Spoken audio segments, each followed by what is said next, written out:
Hello दोस्तों, आपका स्वागत है 35 नंबर वीडियो में। क्योंकि आज मैं कुछ ऐसी चीजें बताने जा रहा हूँ जो मैंने ऑब्जर्व की हैं, जो मैंने उस प्रॉब्लम को सोल्व आउट किया। क्योंकि कुछ दिन पहले अगर मैं 3 तरीके ना अपनाए होते, 3 चीजों को ना अपनाया होता, तो शायद आज मेरे आंखों पे चश्मा लगा होता।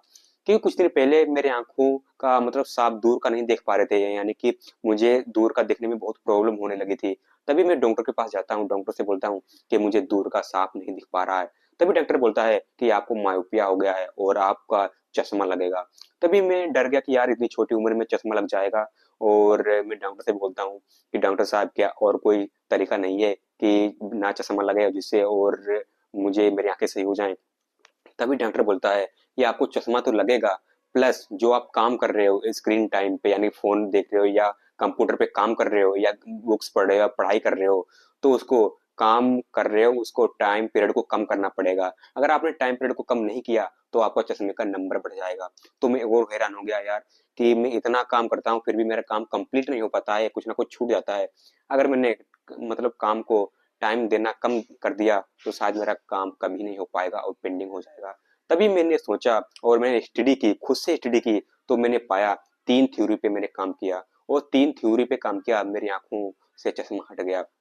नंबर 1 पे है नियर बर्ग थ्योरी और नंबर 2 पे है आउटसाइड थ्योरी और नंबर 3 पे है डीएनए थ्योरी। डीएनए थ्योरी हमारे कंट्रोल में नहीं है क्योंकि डीएनए थ्योरी जेनेटिक्स होता है, यानी कि अगर आपके मम्मी पापा को चश्मा लगा है तो आपको भी लगेगा, उसमें हमारा कोई कंट्रोल नहीं है। लेकिन 2 थ्योरी हमारी है जिसमें 95% कंट्रोल है। अगर आपने उन पे कंट्रोल कर लिया तो शायद आपका चश्मा लगा है ना वो भी हट जाएगा। सबसे पहले आती है नियर बर्ग थ्योरी। नियर बर्ग थ्योरी क्या होता है कि आप जितना पास में काम कर रहे हो और जितना मतलब काम कर रहे हो, अगर बुक्स पढ़ रहे हो, कंप्यूटर पे काम कर रहे हो और फोन चला रहे हो, वो नियर बर्ग थ्योरी में आता है। और नंबर 2 पे है आउटसाइड थ्योरी, यानी कि आउटसाइड में कितना आप समय व्यतीत कर रहे हो। और इनको और डिटेल में समझने से पहले आपको ये समझना पड़ेगा कि हमारी आई बॉल काम कैसे करती, आई मतलब काम कैसे करती है। तो अगर मैं सिंपल बात करूं कि जो अच्छा मनुष्य जिसको पास और दूर से अच्छा दिख रहा है, यानी कि दो कोई समस्या नहीं है, बिल्कुल आंखें उसकी फिट है, तो उस केस में बात करूं कि जब भी कोई प्रकाश की किरण आती है तो हमारी यानी कि आती है तो हमारी रेटिना पर मिलती है और जिससे उसको पास और दूर का अच्छे से दिखाई देता है। लेकिन जब भी कोई हमारी प्रकाश किरण आती है और रेटिना से पहले मिल जाती है तो उसको होता है निकट दृष्टि दोष, यानी कि उसको निकट का तो दिखता है लेकिन दूर का नहीं दिखता है। लेकिन उसी केस में अगर हमारी जो आई है उसकी मतलब प्रतिबिंब रेटिना पे ना बन के उससे थोड़ा आगे बने तो हम उसको बोलते हैं दूर दृष्टि दोष, यानी कि उसको तो दूर को दिखता है लेकिन पास का नहीं दिखता है। और इसी बात में करूंगा कि लोगों को यानी कि निकट दृष्टि दोष, यानी कि निकट दृष्टि दोष ही क्यों होता है, यानी कि उसको निकट तो दिखता है लेकिन दूर का नहीं दिखता है। तो इसको हम इंग्लिश में बात करें इसको हम मायोपिया कहते हैं, यानी कि उसको निकट दृष्टि दोष हो गया है, इसको इंग्लिश में मायोपिया कहते हैं। इसमें जनरली क्या होता है कि जो आंख का साइज है वो इलोंगेट हो जाती है और जिससे जो प्रतिबिंब है यानी कि जो पहले बन जाता है और जिससे उसको दूर नहीं बन पाता, रेटिना पर नहीं बन पाता है, पहले रेटिना से पहले ही बन जाता है और जिससे उसको पास तो दिखता है लेकिन दूर का अच्छे से नहीं दिख पाता है। आखिर लोगों को मायोपिया होता ही क्यों है? तो मैं बता देता हूँ कि जो लोग यानी कि आउटसाइड में यानी कि नंबर 1 पे आउटसाइड, अगर आउटसाइड में कम टाइम बिता रहे हैं तो उनको मायोपिया होने के चांस ज्यादा हैं। ये सर्वे की गई थी चाइना में। चाइना में देखा गया कि जब कोरोना चल रहा था तो लोगों को मायोपिया के केसेस ज्यादा मिले थे क्योंकि लोगों ने आउटसाइड में जाना बंद कर दिया और घर ही में अपना फोन चलाने लगे, नियर बर्ग थ्योरी करने लगे, यानी फोन चला रहे थे, यानी सिस्टम पे काम कर रहे थे, कंप्यूटर पे काम कर रहे थे, तो उस समय मायोपिया के केस ज्यादा पाए गए थे। अब लोग कहेंगे कि आउटसाइड में क्यों टाइम बिताना है और कितना बिताया जाए। तो इसमें देखा गया कि अगर आपको अपनी आंखों को सेव करना है यानी कि हेल्दी बनाए रखना है तो आपको मिनिमम 4 घंटे, 2 से 4 घंटे तक मतलब आउटसाइड में टाइम बिताना ही पड़ेगा। आउटसाइड में आप टाइम बिताने का मतलब ये नहीं आप खेल रहे हो या कुछ भी कर रहे हो, कोई एक्टिविटी कर रहे हो, इससे कोई मतलब नहीं है। सिंपल ये है कि आउटसाइड में आप कितने समय तक रहते हो, आप कुछ कर रहे हो सिर्फ बैठे हो, इससे मतलब कोई नहीं है, या आप खाली घूम रहे हो, कुछ भी करो लेकिन आउटसाइड में सिर्फ टाइम आपको बिताना है।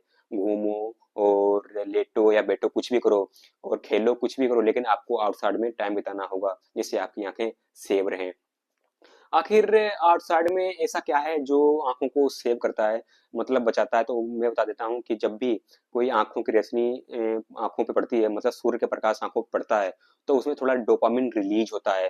जो डोपामिन क्या करता है, जो आंखों का साइज है ना, उसको इलोंगेट, उसको लंबा नहीं होने देता है, ना छोटा होने देता है, आंख के साइज को कंट्रोल करता है। और ये मैं बात करूँ कि डोपामिन के कब रिलीज होगा, कितना हमारा मतलब लाइट एक्चुअली में होनी चाहिए। तो अगर आपको डोपामिन रिलीज करना है, अच्छा डोपामिन रिलीज करना है, तो आपको 10,000 लक्स की लाइट को मतलब ऑब्जर्व करना होगा। 10,000 लाइट लक्स क्या होता है? 10,000 लक्स मतलब होता है, लक्स एक प्रकाश की यूनिट है कि कितनी लाइट एक जगह पे फोकस कर रही है, उसको हम लक्स बोलते हैं। अगर नॉर्मल की बात करें, अगर आप कहीं छांव में बैठे हो, अगर धूप निकली है, अगर आप छांव में बैठे हो, तब भी वहां पर आराम से 10,000 लक्स की लाइट आपको मिल जाएगी। आपको धूप में जाने की जरूरत भी नहीं पड़ेगी। लेकिन अगर पेड़ की छाया में बैठे हो ना, तब भी आपको 10,000 लक्स की यानी कि लाइट आपको मिल जाएगी, जिससे डोपामिन रिलीज होगा और आंखों को साइज को कंट्रोल रखेगा।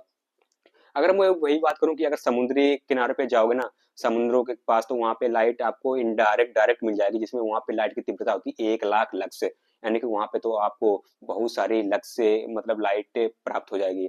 लेकिन अगर जहाँ पे समुद्री एरिया है, अगर आप जहाँ पे समुद्र नहीं है, कुछ भी नहीं है, अगर सिंपल है ना, मैदान है, तो वहां पर भी अगर आप पेड़ की छाया में बैठते हो ना, तो वहां पर 10,00,000 मतलब 10,000 सॉरी 10,000 लक्स की लाइट प्राप्त हो जाएगी, जिससे आपकी आंखों को सेव यानी कि सुरक्षित हेल्दी बनाए रखेगी।